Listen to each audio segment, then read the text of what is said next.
government has committed acts that are extremely unjust, hideous, and criminal through its support of the Israeli occupation of Palestine. Bienvenidos a Oscro, y hoy levantamos el telón sobre las mentes más oscuras del mundo. Gobernantes, asesinos, tiranos, que no solo cometieron atrocidades, sino que las industrializaron.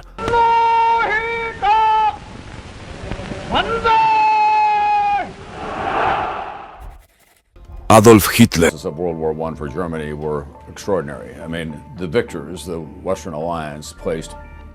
El poder no siempre irrumpe con armas disparando. A veces se arrastra a través del miedo, el encanto y el cálculo frío. Adolf Hitler dominó eso. Un artista fracasado que no pudo ingresar en la escuela de arte terminó redibujando el mapa de Europa con sangre. No tomó el poder a la fuerza. Se lo entregaron. Fue aclamado, idolatrado, recibido como un salvador. Luego convirtió a una nación en un culto y al odio en ley. Hitler envenenó las mentes con propaganda, construyó guetos como jaulas y diseñó campos de exterminio para matar con precisión industrial. El Holocausto no fue caos, fue política. Más de 6 millones de judíos fueron exterminados, junto con millones de otros, todo como parte de su visión retorcida. La Segunda Guerra Mundial fue su escenario, y el genocidio fue su estrategia. Cuando el imperio se derrumbó, Hitler no enfrentó las consecuencias. Se escondió bajo tierra, se tragó una bala y dejó al mundo sepultado en cenizas. Adolf Hitler no fue un dictador, fue una catástrofe global en forma humana. In June 1941, Hitler invaded the Soviet Union, starting the largest land war in history. Joseph Stalin. Detrás de ese bigote de acero había una mente construida para el terror.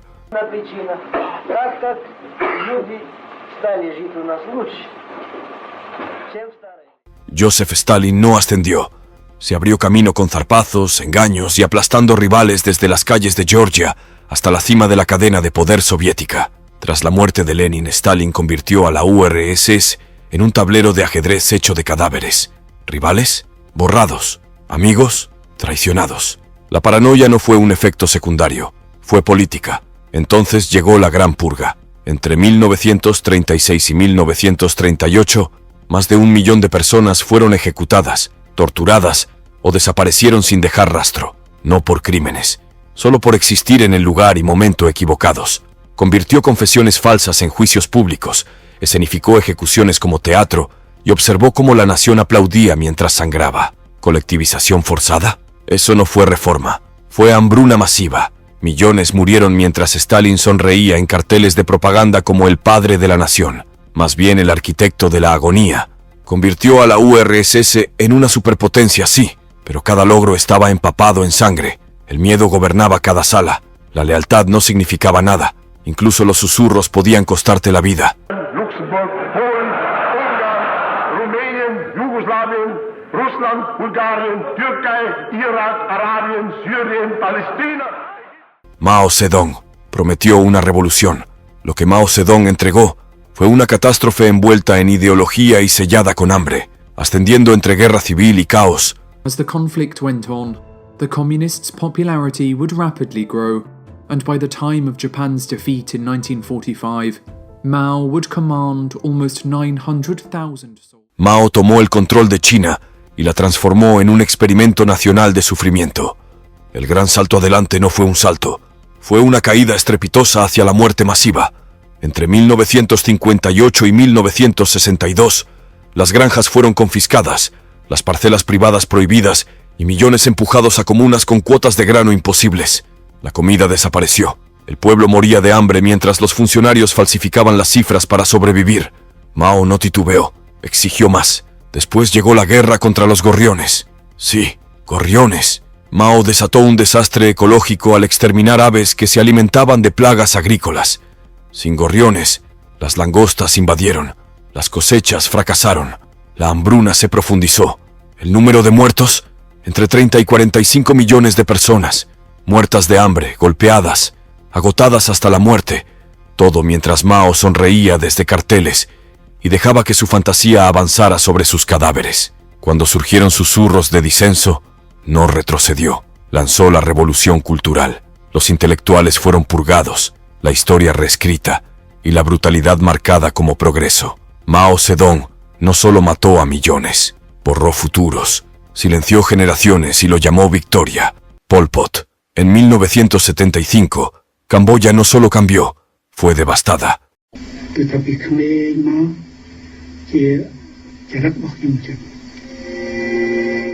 Los Khmeres rojos llegaron y declararon el Año Cero, borrando el pasado de la noche a la mañana. Las ciudades fueron evacuadas, el dinero, la religión y la educación prohibidos. Más de 2 millones de personas fueron forzadas a campos de trabajo rurales, todo por el sueño de una utopía agraria que se convirtió en pesadilla. Pol Pot, el hombre detrás de todo, creía que los intelectuales eran peligrosos. Si usabas gafas, hablabas francés o tenías un título universitario, eso bastaba para ser ejecutado. Maestros, doctores, monjes, incluso niños, asesinados por pertenecer a la vieja sociedad. El resultado, hasta 2 millones de muertos entre 1975 y 1979. Eso representaba casi una cuarta parte de la población de Camboya. Hambre, trabajo forzado, tortura, ejecución.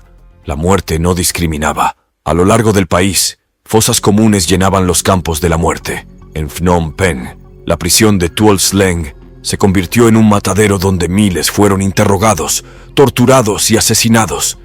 Familias fueron destruidas. Una generación entera desapareció. Finalmente, Vietnam invadió y derrocó al régimen en 1979, revelando el horror completo. Pol Pot huyó a la selva y vivió sus días escondido. Murió en 1998, nunca encarcelado, nunca juzgado, nunca responsabilizado.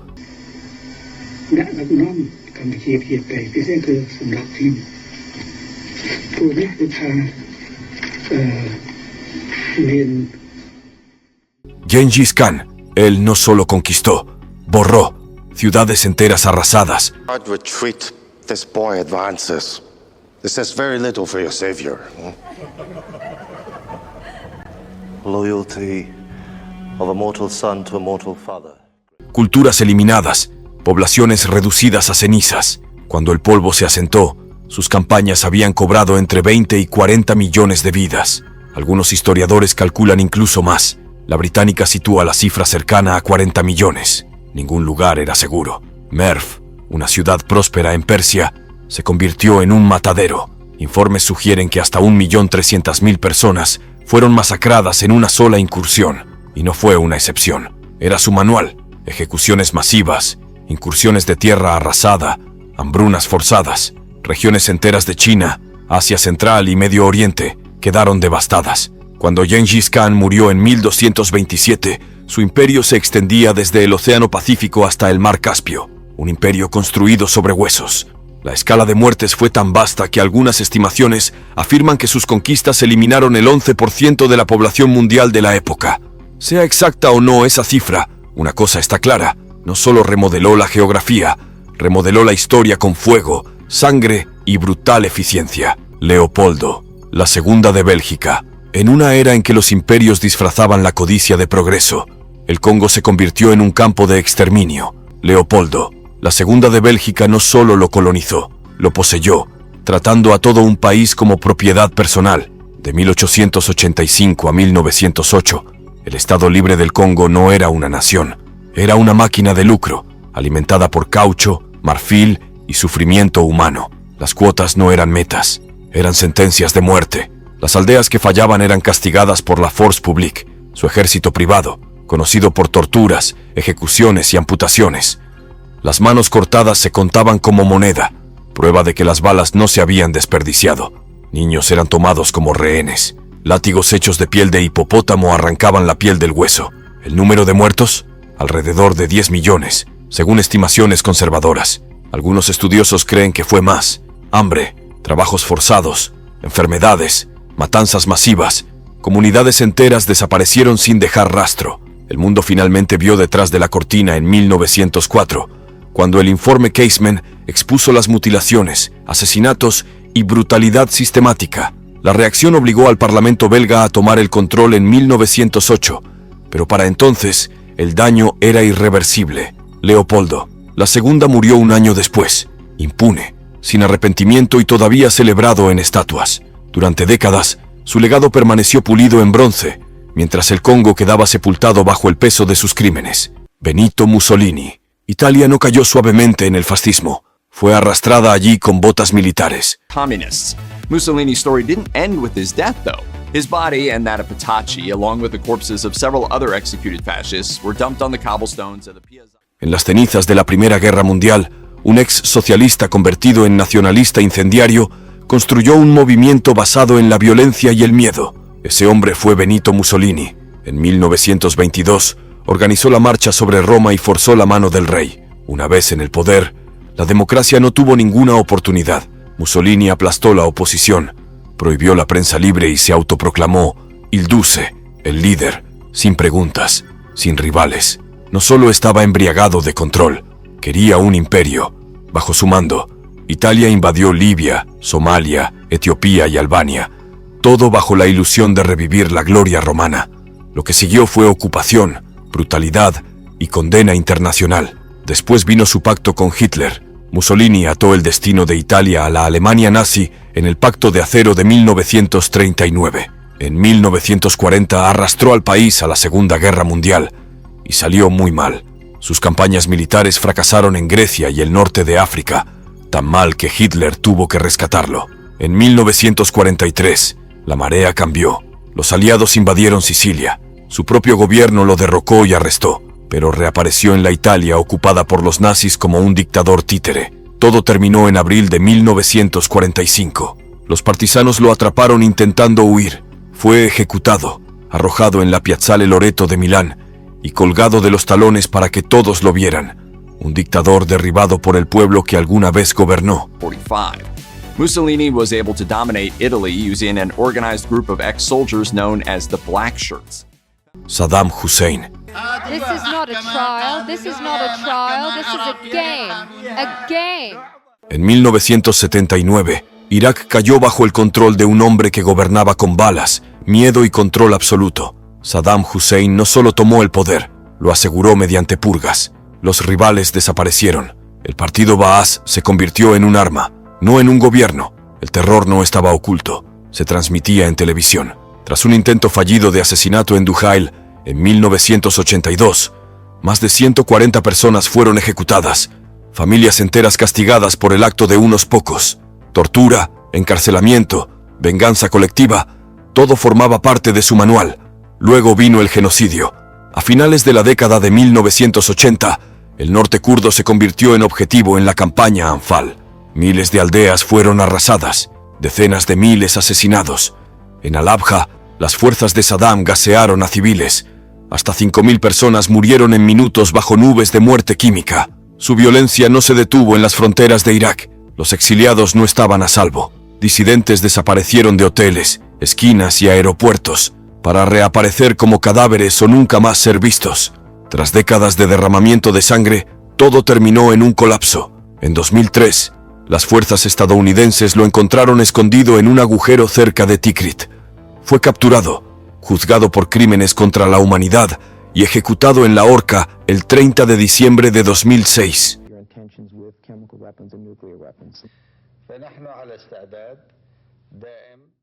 Idi Amin.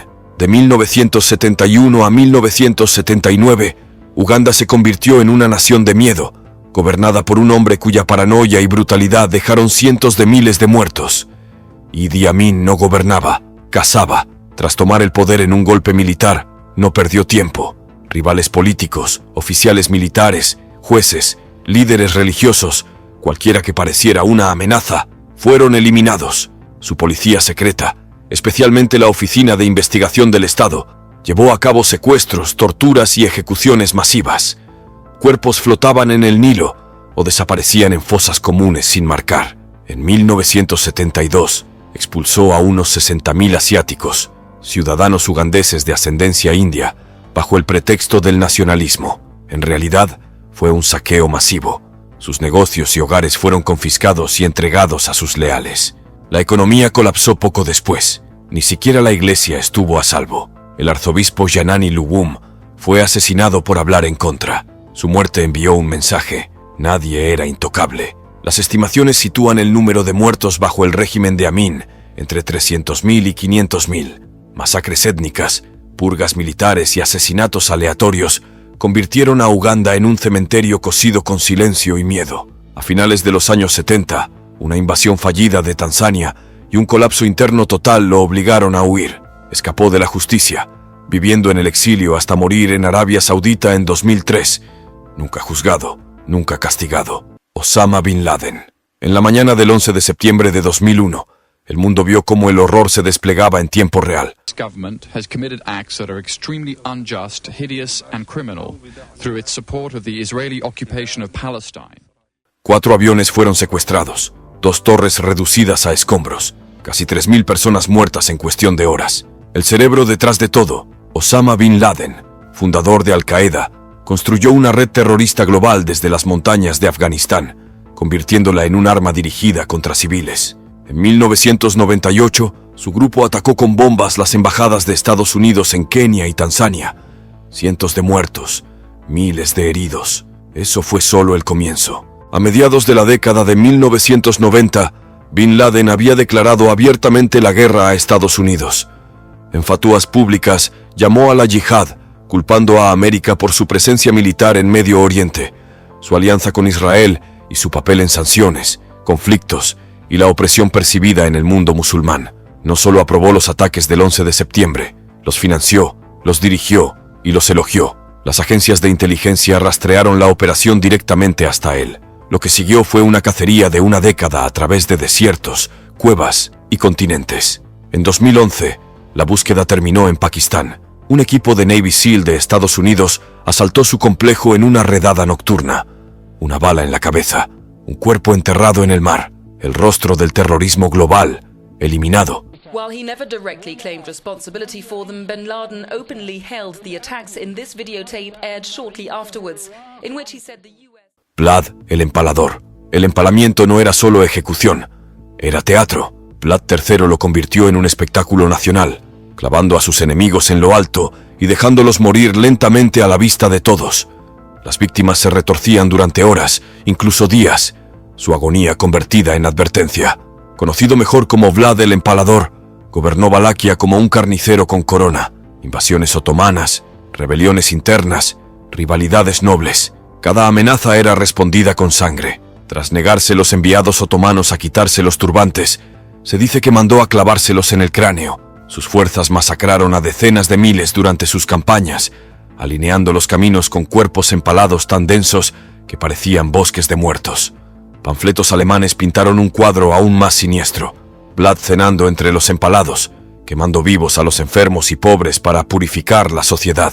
Aunque algunos relatos probablemente fueron inflados por la propaganda, la consistencia de la brutalidad no se discute. No solo castigaba, representaba sus castigos como un ritual macabro. La muerte finalmente lo alcanzó en batalla.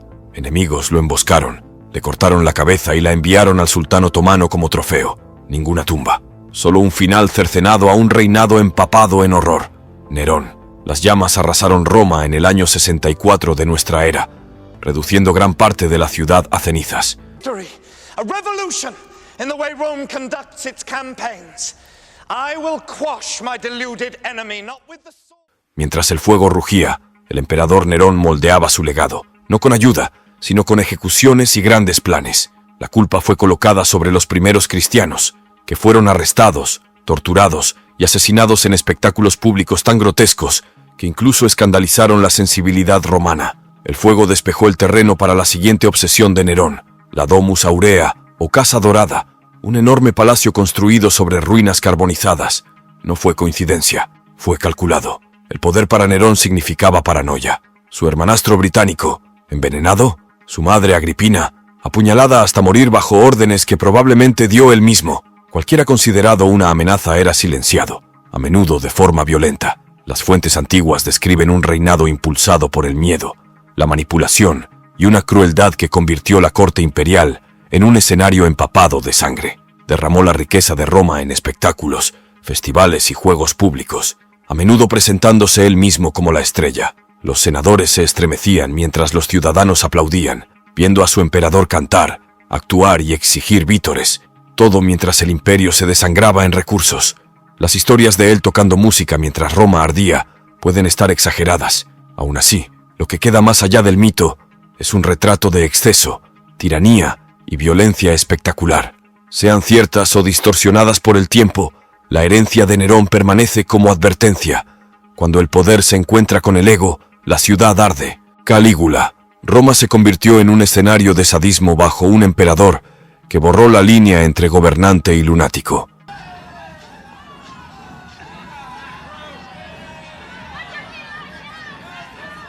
Durante 4 años, Calígula transformó el poder en espectáculo, cada acto más oscuro que el anterior. Las ejecuciones no eran castigo, eran entretenimiento. Una mirada podía costarte la vida. Se dice que obligaba a nobles ricos a luchar como gladiadores. Los espectadores eran empujados a la arena como una broma. Decenas fueron pisoteados hasta la muerte, mientras el emperador reía desde su asiento. La riqueza no significaba nada a menos que alimentara su apetito de control. Vació el tesoro en palacios, fiestas y absurdas excentricidades. Según Suetonio, hizo a su caballo favorito sacerdote y pudo haber considerado nombrarlo cónsul. Una burla disfrazada de broma, o quizá una advertencia al Senado. Luego vinieron los rumores, incesto, orgías, humillación pública de senadores y ciudadanos por igual. Las fuentes antiguas lo pintaron como un tirano obsesionado con el sexo.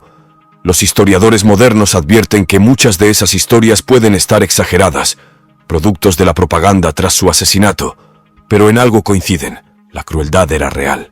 Incluso sus guardias tenían límites. En el año 41 d.C., la guardia pretoriana se volvió contra él. Fue apuñalado hasta la muerte en un pasillo del palacio, su cuerpo arrojado y pisoteado. Una última representación, esta vez sin aplausos. Hideki Tojo. Japón lanzó una guerra de conquista por toda Asia, y el hombre que la dirigía acumulaba más cargos que la mayoría de los gabinetes juntos.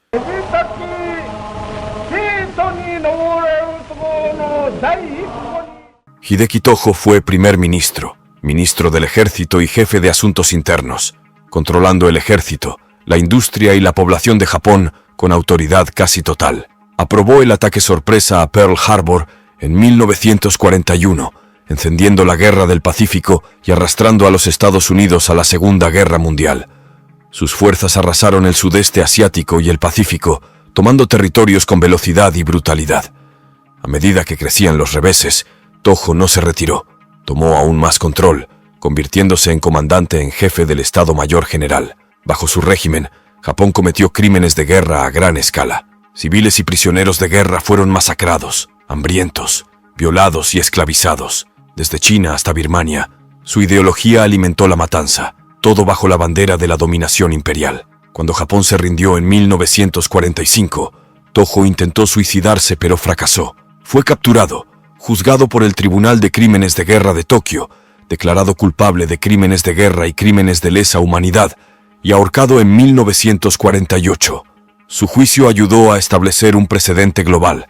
Los líderes ya no podían esconderse detrás de uniformes o banderas.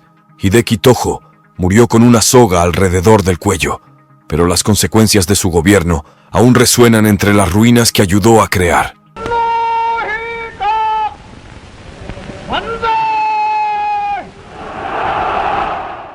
Slobodan Milošević. Aldeas vaciadas, familias destrozadas y cuerpos enterrados en fosas anónimas.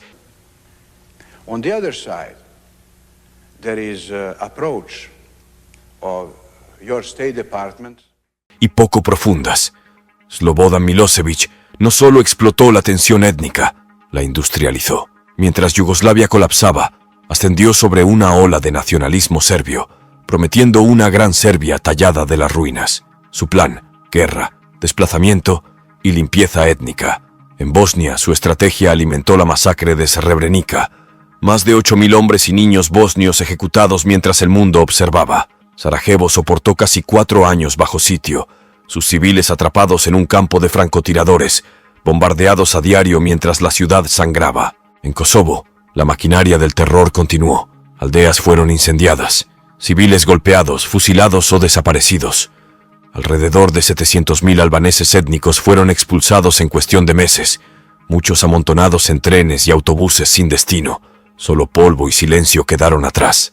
Milošević no apretaba gatillos. Repartía el poder y protegía a quienes lo usaban. Su régimen armó a las milicias, respaldó a los generales y silenció la disidencia. Cada masacre, cada expulsión, Cada hogar incendiado se vinculaba a su agenda nacionalista. Finalmente los muros se cerraron. Arrestado en 2001, fue enviado a La Haya para ser juzgado por genocidio, crímenes de guerra y crímenes de lesa humanidad. El primer jefe de Estado en ejercicio en enfrentar tales cargos. Pero en 2006, antes de que llegara el veredicto, murió en su celda.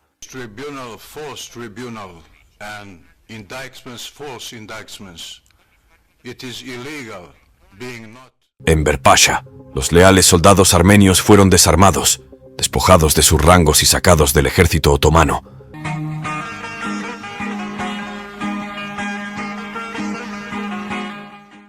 Directamente hacia escuadrones de ejecución o batallones de trabajo que se convirtieron en sentencias de muerte. No fue caos, fue el inicio del genocidio, y Enver Pasha fue el hombre que movía los hilos. Como ministro de guerra y un tercio del triunvirato gobernante de los jóvenes turcos, ejercía un poder enorme. Bajo su dirección, el imperio se volvió contra su propio pueblo. Lo que comenzó como paranoia en tiempos de guerra, evolucionó rápidamente hacia un exterminio patrocinado por el Estado. La organización especial, una fuerza paramilitar seleccionada a mano por su brutalidad, fue desatada. Estas unidades llevaron a cabo matanzas masivas y marchas de la muerte con escalofriante precisión. Los civiles fueron deportados al desierto sirio, privados de comida, agua o descanso. Miles perecían cada día, muertos de hambre, fusilados, golpeados o simplemente abandonados a morir. Las casas fueron confiscadas, las propiedades redistribuidas. Pueblos enteros fueron borrados bajo políticas de turquificación, todo disfrazado como necesidad militar. Para cuando la máquina de matar se ralentizó, se estimaba que 1.500.000 armenios estaban muertos, hombres, mujeres y niños deliberadamente eliminados del imperio. Después de la guerra, Enver huyó. Juzgado y condenado a muerte en ausencia por un tribunal militar otomano, escapó de la justicia y reapareció en Asia Central, luchando junto a fuerzas antisoviéticas. En 1922, murió en batalla, lejos del tribunal, lejos de las tumbas que ayudó a llenar. Kim Il-sung. El control total se convirtió en una forma de vida bajo el hombre que fundó Corea del Norte. 1200만 돈이란 말이야. 세멘트를. 나 세멘트를 만부하 역시 걸라는 거라. Kim Il-sung no solo gobernó, ingenió toda una sociedad en torno a la vigilancia, el miedo y la obediencia. El sistema que construyó aplastó a los individuos, reescribió la verdad y borró la oposición a lo largo de generaciones. Respaldado por el poder soviético tras la derrota de Japón en la Segunda Guerra Mundial, ascendió rápidamente, estableciendo una dictadura de partido único que sustituyó la política por la lealtad a un solo hombre. La Guerra de Corea, iniciada por Kim en 1950, dejó millones de muertos y la península dividida por sangre. Él la llamó liberación, el mundo la llamó desastre. Dentro de Corea del Norte, su régimen se convirtió en un culto viviente. Retratos en cada pared, culto en cada aula. La disidencia, por pequeña que fuera, llevaba a campos de prisioneros, Kwanliso, donde familias enteras eran trabajadas hasta la muerte, torturadas o desaparecidas por crímenes ideológicos. Siguió el colapso económico. Su ideología Juche, autosuficiencia retorcida en aislamiento nacional, estranguló los suministros de alimentos y la ayuda extranjera. El resultado, hambruna en la década de 1990 que mató hasta a 3 millones de personas, mientras el régimen preservaba el poder militar y el privilegio de la élite. Kim murió en 1994, embalsamado como un rey y sepultado en un palacio. Su rostro sigue omnipresente, su dinastía aún gobierna, y la maquinaria de control que diseñó continúa, perfeccionada por sus herederos, alimentada por el miedo y protegida por el mito.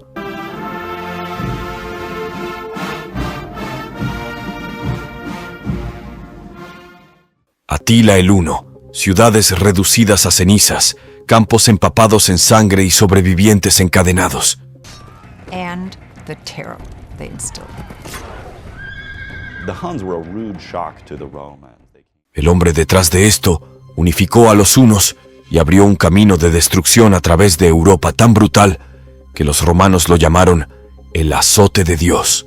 Atila tomó el control absoluto tras matar a su hermano Bleda.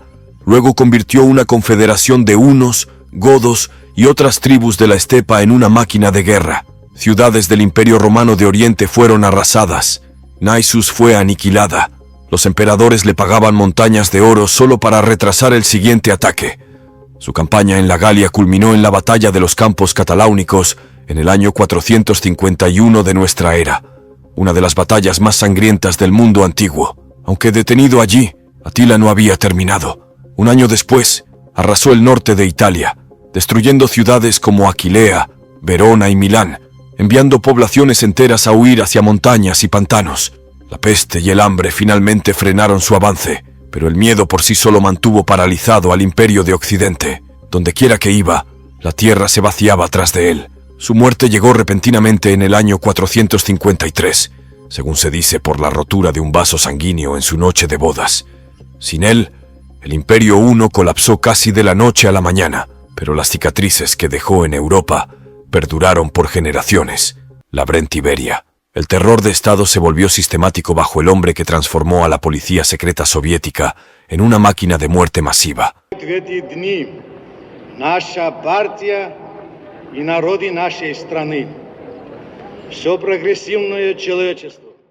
La Brentiberia no solo ejecutó la voluntad de Stalin, la perfeccionó, la convirtió en un arma y la expandió a cada rincón de la vida soviética. Desde 1938 hasta 1953, Beria gobernó la NKVD con brutal eficiencia.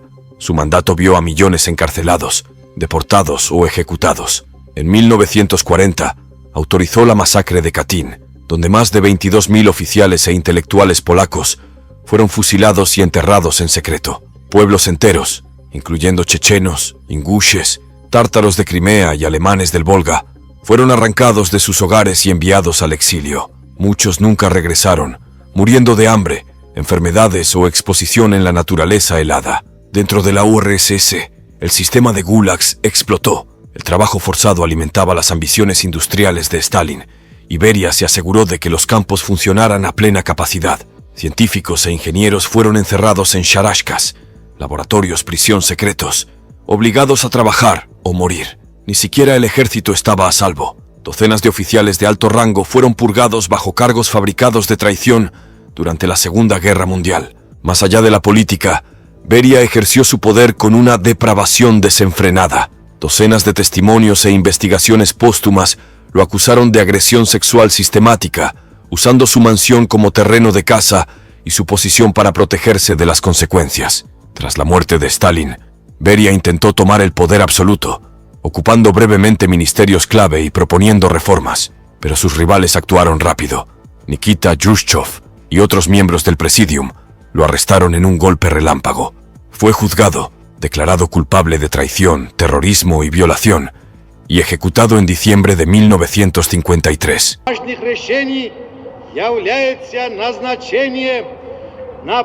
Augusto Pinochet. El 11 de septiembre de 1973, la democracia en Chile murió a punta de fusil. El Poder Judicial y la asesoría de la Contraloría, las cámaras. El general Augusto Pinochet derrocó al gobierno, cerró el Congreso, prohibió los partidos y gobernó mediante el miedo. Su policía secreta, la DINA, dirigió centros de tortura como Villa Grimaldi, donde los prisioneros eran golpeados, electrocutados, violados o simplemente desaparecían, sin cargos, sin juicios, solo dolor y silencio. Decenas de miles fueron encarcelados, miles fueron ejecutados o hechos desaparecer. Los cuerpos eran arrojados en fosas comunes o lanzados al mar. El alcance del régimen se extendió al extranjero. La Operación Cóndor convirtió a Sudamérica en un campo de exterminio para exiliados políticos. Los informes oficiales confirmaron la brutalidad, más de 38.000 torturados y miles de muertos o desaparecidos, todo justificado como defensa antimarxista. En realidad, era terror sistemático. En 1998, Pinochet fue arrestado en Londres bajo una orden de captura internacional, un hecho sin precedentes. Evitó el juicio y murió en libertad, pero la mancha nunca se borró. Chile aún lleva las cicatrices, y el legado de Pinochet sigue siendo un campo de batalla entre la memoria y la negación. Es usted a mí, porque tiene la costumbre de preguntar cosas raras, por eso no le contesto. ¿Cómo está colaborando el equipo?